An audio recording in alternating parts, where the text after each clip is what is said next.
ए मोर गणपति देवा आओ हमरो दुआरे, दर्शन के प्यासे है नैना सुन ले हमरो गुहारे।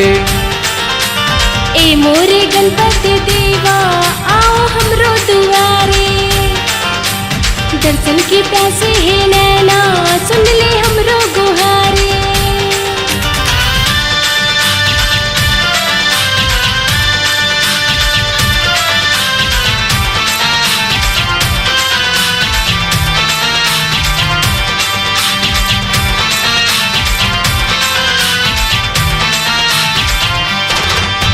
तो लागत थे चार भुजाधारी, करे हवस्ते हम उसवा सवारी। करे हवस्ते हम उसवा सवारी, करे हवस्ते हम उसवा सवारी। मोदक के लाडू हा तोर मनला भाथे, महिमाला तोरे भगत सब गाथे। महिमाला तोरे भगत सब गाथे, महिमाला तोरे भगत सब गाथे। ज्ञान बुद्धि के देवैया,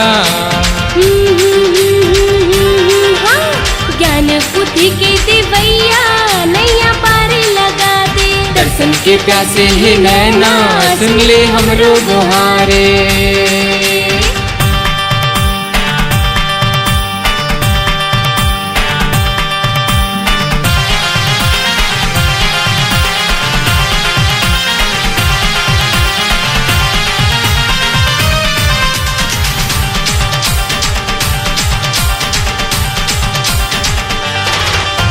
शिव के दुलारा और गौरी के लाला, भक्तन के सब दुख पीरा हरने वाला। भक्तन के सब दुख पीरा हरने वाला, भक्तन के सब दुख पीरा हरने वाला। पहली पूजा के तय वरदान पाए, शिवगन के नायक गणपति कहाए।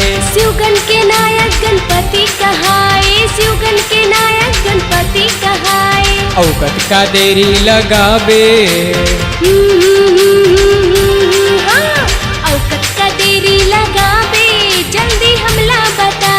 दर्शन के प्यासे है नैना सुन ले हमरो गुहारे।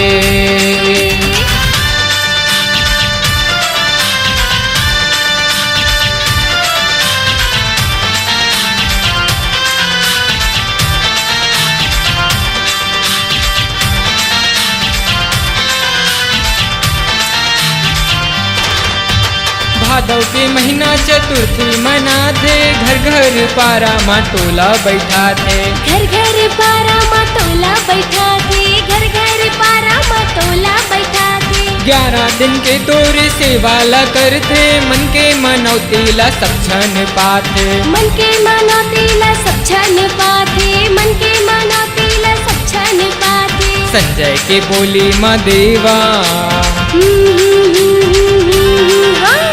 संजय के बोली माँ देवा राहुल टोला पुकारे। दर्शन के प्यासे है नैना सुन ले हमरो गुहारे। ए मोरे गणपति देवा आओ हमरो दुआरे, दर्शन के प्यासे है नैना सुन ले हमरो गुहारे। ए मोरे गणपति देवा आओ हमरो दुआरे, दर्शन के प्यासे है नैना सुन ले हमरो गुहारे। ए मोरे गणपति देवा आओ हमरो दुआरे, दर्शन के प्यासे है नैना सुन ले हमरो गुहारे।